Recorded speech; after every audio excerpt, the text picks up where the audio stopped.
అవ్వ ఈ సీజన్ కూడా అన్సోల్డ్ అయితే ఉన్న ఇజ్జత్ కూడా పోతుంది అనుకునే టైంకి 3వ రౌండ్లకి ఢిల్లీ వాళ్ళు తీసుకొని నాకు పునర్జన్మని ప్రసాదించిల్లు. ఈసారి నేను ఈ ఢిల్లీకి ఆడబోయే ఆట ఎట్లుంటుంది అంటే పాత పృథ్వీ షాని చూస్తారు. ఎనీవే నన్ను మళ్ళీ ఢిల్లీ టీంలోకి తీసుకున్నందుకు ఐఎమ్ ఫీలింగ్ వెరీ హ్యాపీ. హ్యాపీయా? ఎందుకు హ్యాపీగా ఫీల్ అవుతానో తమ్ముడు? నీ కెప్టెన్సీలో ఆడిన గిల్లు ఇప్పుడు ఇండియన్ టీంకి కెప్టెను, ఒక ఐపీఎల్ ఫ్రాంచైజీకి కెప్టెన్ అయిండు. మొన్న వచ్చిన ప్లేయర్లు ఐపీఎల్లో కోట్లకు పోతా అంటే జస్ట్ ఆక్షన్లో సెలెక్ట్ అయినందుకు నువ్వు హ్యాపీగా ఫీల్ అవుతానవా? ఎక్కడి నుండి ఎక్కడికి వచ్చినావు తమ్ముడు? ఎంత ఫాస్ట్గా కిందికి వచ్చిన్నో మళ్ళీ అంతే ఫాస్ట్గా మీదికి వస్తా అన్న. ఇప్పటి వరకు మీరు పృథ్వీ షా డౌన్ఫాల్ చూసిళ్ళు, నెక్స్ట్ పృథ్వీ షా రైజ్ చూస్తారు. ఏమో తమ్ముడు, నువ్వు సక్సెస్ అయితే అదే హ్యాపీ. All the best. ఏంది రాహుల్ భయ్య ఇది? ఇష్టం ఉన్నట్టు 6లు కొట్టే నన్ను పక్కకు పెట్టి గా పాత నిస్సంకాన్ని తీసుకున్నారు. నా లోపల లేనిదేంటిది, గా నిస్సంకాల ఉన్నదేంటిది? కన్సిస్టెన్సీ. పాత నిస్సంక తమ్ముని దగ్గర మంచి కన్సిస్టెన్సీ ఉన్నది. పోయినసారి నీకు ఛాన్స్ ఇచ్చిన ప్రతిసారి నువ్వు పెద్ద బొక్క పెట్టినావు. అందుకే ఈసారి ఓపెనింగ్ వచ్చే ప్లేయర్ సాలిడ్ ఆడాలి తప్ప తొందరగా అవుట్ అయి పెవిలియన్కి పోవద్దని ఫిక్స్ అయ్యి మన స్మైలింగ్ బాబా పాత నిస్సంకాన్ని పట్టుకొచ్చిండు. 4 కోట్లకే వచ్చిండు, 4 రన్లే కొట్టిపోతాడు అనుకుంటాలేమో. వన్స్ క్రీజ్లో సెట్ అయిందంటే 50 కొట్టకుండా అవుట్ గాను. Let's meet in the ground. ఎక్కడో ఉన్న నన్ను 8,40,00,000 పెట్టి తీసుకొని ఎక్కడికో తీసుకుపోయిల్లు. నా మీద ఇంత నమ్మకం పెట్టుకున్నందుకు ఈ నబీ మిమ్మల్ని ఖచ్చితంగా ట్రోఫీ గెలిపిస్తాడు. తమ్ముడు, మంచి లెజెండరీ ప్లేయర్ల వల్లనే ఆ పని కాలేదు కానీ నువ్వు నీకు ఇచ్చిన పైసలకు న్యాయం చేయి. మిగిలిన పని నేను చూసుకుంటా. నేరాజీ, మన యాక్షన్ ఎక్సలెంట్. మళ్ళా నువ్వు ఎంత పెద్ద స్ట్రాటజిస్టో ప్రూవ్ చేసినావు. బట్లర్కి బ్యాకప్గా టామ్ బ్యాంటన్, గా క్రిస్ గ్రీన్ని వాళ్ళు 25 కోట్లు పెట్టుకుంటే నువ్వు జేసన్ హోల్డర్ని 7 కోట్లకే పట్టుకొచ్చినావు. వాస్తవం చెప్పాలంటే T20లల్లా గా క్యామరూన్ గ్రీన్ కంటే మన జేసన్ హోల్డరే దుమ్ము లేపుతాడు అనిపిస్తుంది నాకు. ఖచ్చితంగా బాస్, అందులో నీకు డౌట్ ఏముంది? నేను ఎక్కడి నుండి వచ్చినా వెస్టిండీస్ నుంచి. 6లు చంపుడు నా బ్లడ్లోనే ఉన్నది. అవసరమైతే డెత్ బౌలింగ్ కూడా వేసి పుల్లలు తీస్తా. మీకు 2వ ట్రోఫీ గెలిపించడానికే ఈ జేసన్ హోల్డర్ వచ్చిండు. రెడీగా ఉండుల్లి. కీల్ తమ్ముడు, మన దగ్గర ఉన్నదే 13 కోట్లు. అలా మనకు బట్లర్కి ఏమన్నా అయితే రిప్లేస్మెంట్కి ఓ ప్లేయర్ కావాలి. అందుకే గదే ఇంగ్లాండ్ నుండి టామ్ బ్యాంటన్ని పట్టుకొచ్చిన. ఒకవేళ బట్లర్ ఫుల్ ఫామ్తో పైన ఉన్నా కానీ మనం టామ్ బ్యాంటన్ని మిడిల్ ఆర్డర్లో కూడా ఆడిపించుకోవచ్చు. నెక్స్ట్ జేసన్ హోల్డరు ఆల్రెడీ మనోని గురించి మనోడు ఇంట్రో ఇచ్చుకున్నాడు. ఇక మనల్ని ఎవరు ఆపలేరు. అంతే, ఈసారి సుర్రు సుమ్మ అయిపోవాలి నేరాజీ. అది కాదు రోహితు, ఆక్షన్కి ముందే మీరు శార్దుల్ ఠాకూర్ని, షెర్ఫెన్ రుథర్ఫోర్డ్ని ట్రేడ్ చేసుకున్నారు. సరే, శార్దుల్ ఠాకూర్ అంటే పోనీ ఎప్పటికి అటు ఇటు తిరుగుతూనే ఉంటాడు. మీకు ఇచ్చిల్లు ఎల్ఎస్జీ వాళ్ళు ఓకే, అందరు నమ్ముతారు. కానీ గంత మంచి ఫామ్లో ఉన్న షెర్ఫెన్ రుథర్ఫోర్డ్ని గా జీటీ వాళ్ళు మీకెందుకు ఇచ్చిర్రు? సరే ఇచ్చిల్లు పో. ఆక్షన్కి ముందు మీ దగ్గర పర్సు 2,75,00,000 ఉన్నది. క్వింటాన్ డికాకు ఫస్ట్ బేస్ ప్రైస్ 2 కోట్లకు రిజిస్టర్ చేసుకున్నాడు. 2 కోట్లకు రిజిస్టర్ చేసుకున్నాడు మళ్ళా 1 కోటి బేస్ ప్రైస్ పెట్టుకున్నాడు. ఏంది మీరు గదే 1 కోటి రూపాయలు అయినా ఇప్పుడు నన్నెందుకు అడుగుతాను? నేను కాదు కెప్టెను, హార్దిక్ నడుక్కో. ఏంది హార్దిక్ తమ్ముడు ఇది? క్వింటాన్ డికాకు మీకు 1 కోటి రూపాయలకే ఎట్లా వచ్చిండు? మిగిలిన ఫ్రాంచైజీలు ఎందుకు బిడ్ చేయలేదు? మాకంటే సాల్ట్ జితేష్ శర్మ ఉన్నాడు కాబట్టి మేము బిడ్ చేయలేదు. మిగిలిన ఫ్రాంచైజీలన్నీ ఎందుకు బిడ్ చేయలేదు? నాకెందుకో ఇలా పెద్ద సెట్టింగే కనిపిస్తుంది. కోహ్లీ అన్న, మా ఓనర్ అంబానీస్ ఏదైనా రూల్ ప్రకారమే చేస్తారు. వేరే ఫ్రాంచైజీలను బిడ్ చేయకుండా మేమన్నా ఆపినామా? వాళ్ళే బిడ్ చేయలే. మా లక్కు మంచిగా ఉండి మాకు దొరికిండు గంతే. మీరు ఎంత చేసినా ఈసారి కూడా మిమ్మల్ని గెలవనీయం, ఇది ఫిక్సు.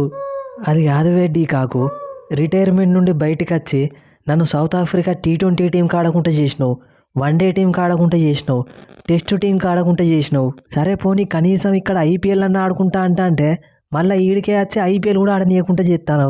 నీకు ఏం అన్యాయం చేసినవే నేను? గా అక్షర్ పటేల్ వెనక రవీంద్ర జడేజా పడ్డట్టు నువ్వు నా వెనక పడతాను. అట్లేం లేదు తమ్ముడు, నేను ఈ ముంబై ఇండియన్స్కి పాత కస్టమర్నే. నువ్వే కొత్తగా వచ్చినావు. 2019, 2020 2 సార్లు ముంబై ఇండియన్స్ని ట్రోఫీ గెలిపించిన నేను. ఇక మళ్ళీ నేను లేనిది కథ నడవదని వాళ్ళు నన్ను పర్సనల్గా రిక్వెస్ట్ చేస్తే 2 కోట్లు బేస్ ప్రైజ్ పెట్టుకున్నోని 1 కోటి రూపాయలకు తగ్గించి మరీ ఇక్కడికి వచ్చిన. ఇక అసలు సినిమా ఇప్పుడు చూపిస్తా, నువ్వు టెన్షన్ పడకు. ఇక బెంచ్ మీద కూర్చొని చూడడానికి టెన్షన్ పడేదే ఉన్నది. అవును కోహ్లీ, ఈ వెంకటేష్ అయ్యర్లా మేము చూడలేనిది ఏమున్నది, మీరు చూసింది ఏమున్నది? పోయినసారి ఆ కేకేఆర్ వాళ్ళు వెనక పిచ్చోళ్ళ లెక్క 23 కోట్ల దాకా పోయిళ్ళు. వాళ్ళు మిమ్మల్ని మించిన పిచ్చితనంతో 23,70,00,000 ఇచ్చి కొనుక్కున్నారు. ఈసారి మళ్ళీ 7 కోట్లకు కొనుక్కున్నారు. ఎందుకు? వై? ఎందుకంటే ఏం చెప్తాం రోహితు, మన కెప్టెన్ ఉన్నాడు కదా పాటిదర్ తమ్మునికి ఈ వెంకటేష్ అయ్యర్ ఇద్దరు బెస్ట్ ఫ్రెండ్స్. నాకు అయ్యర్ ఉంటేనే నేను ఆడతా అంటాడు. ఏం చేస్తాం, పాటిదర్ తమ్ముని కోసం అయ్యర్ని పట్టుకురావాల్సి వస్తుంది. అయ్యర్ లాంటి ప్లేయర్ మనకి 7 కోట్లకే వచ్చినందుకు మీరు సంతోషపడాలి. మన అయ్యర్ బ్రో బ్యాటింగ్ చేస్తాడు, బౌలింగ్ చేస్తాడు, అన్నీ చేస్తాడు. చూడు ఈసారి నేను అయ్యర్ని ఎట్లా వాడుకుంటాను. ఏమున్నది, అంతకు ముందుసారి మీరు క్యామరూన్ గ్రీన్ని నమ్ముకున్నారు, వీళ్ళు వెంకటేష్ అయ్యర్ని నమ్ముకున్నారు. ఇప్పుడు ఇద్దరిని ఎక్స్చేంజ్ చేసుకున్నారు, గంతే కదా. అక్కడక్కడనే తిరుగుతారు ప్లేయర్లు, ఏముండదు గంతే. హార్దిక్, నువ్వు బెస్ట్ ఆల్రౌండర్వే కావచ్చు, కానీ నువ్వు మమ్మల్ని ఇన్సల్ట్ చేసుట్లా న్యాయం లేదు. ఆర్సీబీని బ్యాక్ టు బ్యాక్ ట్రోఫీలు గెలిపించడానికి ఈ వెంకటేష్ అయ్యర్ వచ్చిండు. Let's meet in the ground. ఏదేమైనా కానీ విరాట్ T20లలో నెంబర్ 2 ర్యాంకింగ్లు ఉన్న జాకోబ్ డఫీని 2 కోట్లకు పట్టిల్లంటే మంచి స్టీల్ డీల్ అనే చెప్పాలి. ఓ 2-3 మ్యాచ్లలో మీరు హజల్వుడ్కి రెస్ట్ ఇచ్చినా కానీ డఫీ చూసుకుంటాడు అన్నట్టే. ఇలా నాదేం లేదు రోహిత్, అంతా మన డీకే స్ట్రాటజీలే. పోయినసారి చూసి పిలిపిత్రి స్ట్రాటజీలు అనుకున్నా కానీ వాటితోనే గెలిచినావు. అందుకే ఈసారి కూడా మొత్తం డీకేకే వదిలేసినావు. గంతే, మీరు డీకేని నమ్ముకోళ్ళి, ఉన్నది అమ్ముకోళ్ళి. అది కాదువే పంతు, ఆల్రెడీ మీ టీంలో నువ్వు ఉన్నావు, నికోలస్ పూరన్ ఉన్నాడు, మాథ్యూ బ్రిగ్సే ఉన్నాడు, కొత్తగా ముకుల్ చౌదరి అనే వికెట్ కీపర్ బ్యాట్స్మెన్ని తీసుకున్నారు 4 రైళ్ళు, మళ్ళా జాష్ ఇంగ్లీషు. ఏం చేసుకుంటారు ఇంతమంది వికెట్ కీపర్ బ్యాట్స్మెన్లని? 2 ఓవర్లకు ఒకళ్ళు వికెట్ కీపింగ్ ఇట్లా చేస్తారా అయింది? అట్లేం లేదు ధోని అన్న, నేనున్నాక వేరే టోళ్ళని వికెట్ కీపింగ్ చేయనిస్తానా? ఏదో అట్లా సెట్ అయింది. డొమెస్టిక్ క్రికెట్లో ముకుల్ చౌదరి మంచిగా ఆడతాడని తీసుకున్నాం. ఇక మన ఇంగ్లీష్ బ్రో ఈ సీజన్లో 4 మ్యాచ్లే ఆడతాడని తెలిసినా కానీ నెక్స్ట్ సీజన్కి పనికొస్తాడని అట్లా పెట్టినావు. సరే వికెట్ కీపర్లు అంటే పోనీ, గంతమంది బౌలర్లను ఏం చేసుకుంటారు? మీ బౌలర్లతో సపరేట్ ప్లేయింగ్ లెవెనే తయారు చేయొచ్చు తెలుసా? మీకు ఇంకో విషయం తెలియదు ధోని బై, ఆ బౌలర్లలో సగం మంది స్టార్టింగ్లోనే ఇంజురీ అయ్యి ఎన్సీఏకి పోతారు, సగం మంది ఐపీఎల్ స్టార్ట్ కాకముందుకే ఇంజురీ అని అంటారు. మళ్ళీ వాళ్ళకు బౌలింగ్ చేయడానికి బౌలర్లే ఉండరు చూడు. మళ్ళాగా మక్రము, మార్షు, షాబాజ్ అహ్మద్తో వేపించుకుంటారు. గైక్వాడు ఎక్కడ గెలకూడదో అక్కడ గెలికినావు.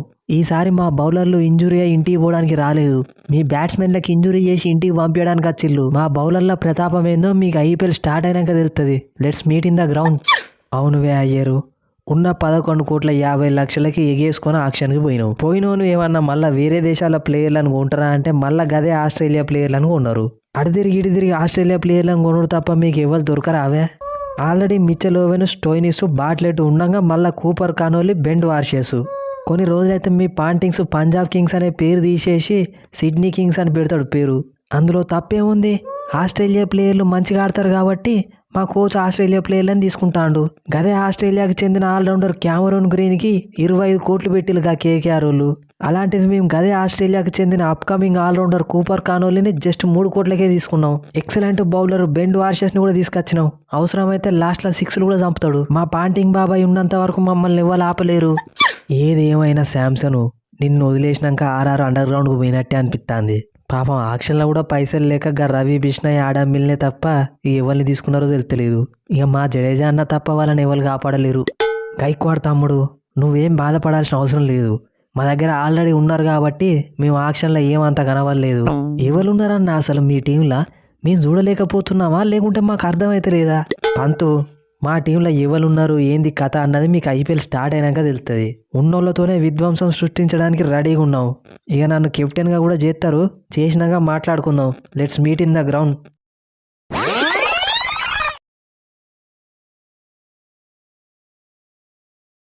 సో ఫ్రెండ్స్, ఒకటే వీడియోలో అన్ని టీమ్స్ని కవర్ చేద్దామన్న ఉద్దేశంతో ఈ వీడియో కొద్దిగా లెంత్గా చేయడం అయితే జరిగింది. హోప్ ఈ వీడియో మీ అందరిని ఎంటర్టైన్ చేసింది అనుకుంటానా. ఇక మళ్ళీ ప్రతి ఫ్రాంచైజీ మీద సపరేట్గా వీడియోస్ అయితే వస్తుంటాయి ఐపీఎల్ స్టార్ట్ అయ్యేంత వరకు. ఇక ఈ వీడియో కనుక మీకు ఫన్నీగా అనిపిస్తే ఖచ్చితంగా ఛానల్ని సబ్స్క్రైబ్ చేసుకోండి, వీడియోని లైక్ చేయడం మాత్రం మర్చిపోకండి. ఇక మన ఛానల్ ద్వారా మీరు ఏదైనా ప్రమోషన్స్ చేయించుకోవాలనుకుంటే కింద డిస్క్రిప్షన్లో ఇచ్చిన ఇన్స్టాగ్రామ్ ఐడికి లేదా మెయిల్ ఐడికి మెసేజ్ చేయొచ్చు. చాలా రీజనబుల్ రేట్స్లోనే మీకైతే ప్రమోషన్స్ చేయడం జరుగుతుంది. ఇక T20 world cup and IPL season కూడా స్టార్ట్ అవబోతుంది. మనలాగా స్పోర్ట్స్ చేసి మనీ ఎర్న్ చేద్దాం అనుకునే వాళ్ళు కూడా కింద డిస్క్రిప్షన్లో ఇచ్చిన ఇన్స్టాగ్రామ్ ఐడికి మెసేజ్ చేయొచ్చు. చిన్న కోర్స్ అవుతుంది. నెక్స్ట్ వీడియోలో మళ్ళీ కలుద్దాం. Thanks for your love and support.